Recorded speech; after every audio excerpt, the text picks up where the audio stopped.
নমস্কার ভিউয়ার্স, প্রিয়াঙ্কা লাইফস্টাইলে পেজে আপনাদের আমন্ত্রণ জানাই। আজকে আমি আপনাদের সাথে শেয়ার করব কাঁচকলা আলু দিয়ে শোল মাছের ঝোল রেসিপি।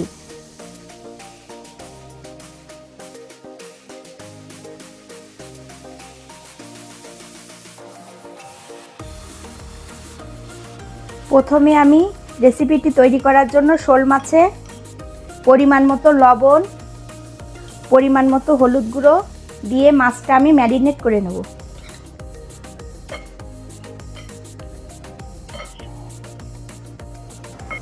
আমি চুলাতে কড়াই বসিয়ে দিয়েছি। মাছ ভাজার জন্য দিয়ে দিচ্ছি সয়াবিন তেল।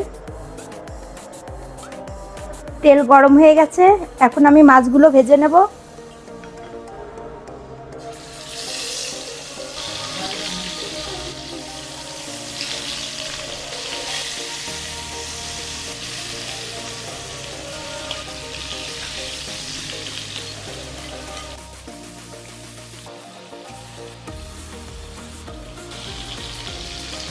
আমার মাছগুলোর এক পিঠ ভাজা হয়ে গেছে, এখন আমি অন্য পিঠ ভেজে নেব।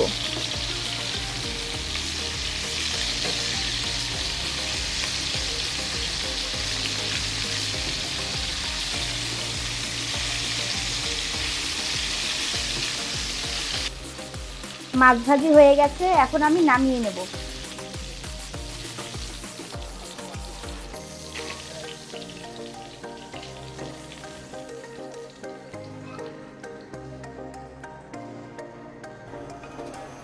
আমি কাঁচকলার আলুটা হলুদ লবণ দিয়ে ভালোভাবে মেখে ধুয়ে নিয়েছি, যাতে কাঁচকলার ভিতরে যে কষটা থাকে ওটা চলে যাবে।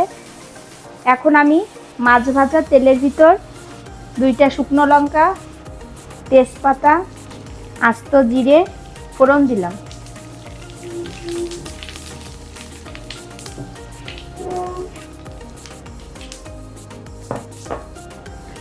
এখন আমি দিয়ে দেব কাঁচকলা আর আলু তেলের ভিতর।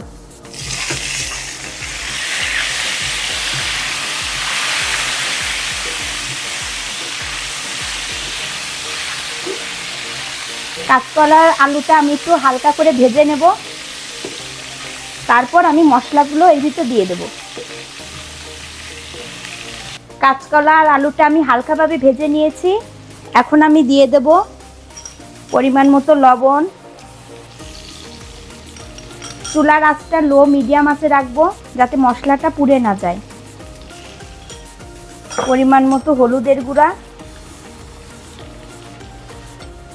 1 চামচ রসুন বাটা, ছোট চামচের 1 চামচ রসুন বাটা দিয়েছি আমি। ছোট 1 চামচ পেঁয়াজ বাটা, 1 চামচ আদা বাটা, 1 চামচ জিরে বাটা, 1 চামচ ধনের গুঁড়ো। এবার আমি সামান্য একটু জল দেব, দিয়ে মশলাটা ভালোভাবে কষিয়ে নেব।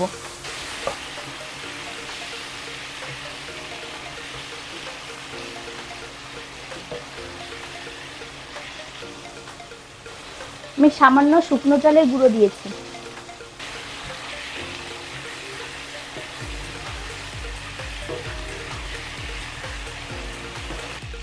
আমার মশলাটা ভালোভাবে কষানো হয়ে গেছে, কাঁচকলা আলুও ভালোভাবে কষানো হয়ে গেছে। এখন আমি পরিমাণ মতো, আমি কিন্তু জলটা গরম করে নিয়েছি, সেই গরম জলটা আমি দিয়ে দেব।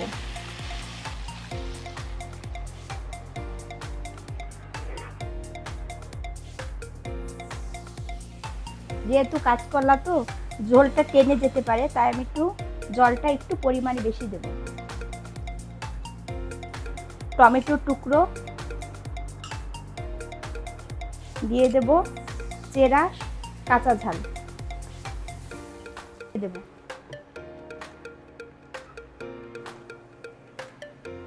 ঢাকনাটা উঠিয়ে নিলাম। ঝোল ফুটে গেছে, এখন আমি ভাজা মাছগুলো ঝোলের ভিতর দিয়ে দেব।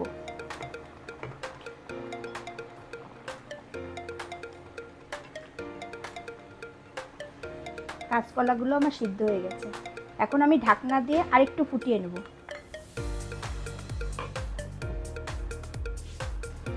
ঢাকনাটা উঠিয়ে নিলাম। আমার মাছের ঝোলটা রেডি হয়ে গেছে।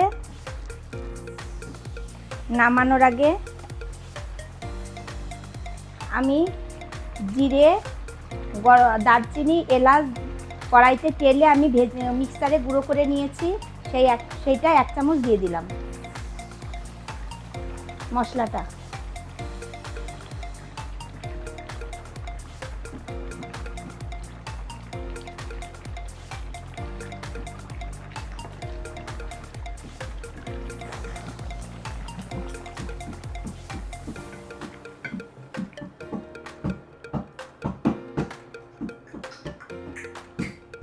তৈরি হয়ে গেল আমার শোল মাছের কাঁচকলা আলু দিয়ে ঝোল রেসিপি। এই রেসিপিটি যারা শোল মাছ না খায় তাদেরকে এইভাবে বানিয়ে দিলে তারা অনায়াসে এইটা খেয়ে নেবে। রেসিপিটি ভালো লাগলে আপনারা লাইক, কমেন্ট, শেয়ার, সাবস্ক্রাইব করতে ভুলবেন না। ধন্যবাদ।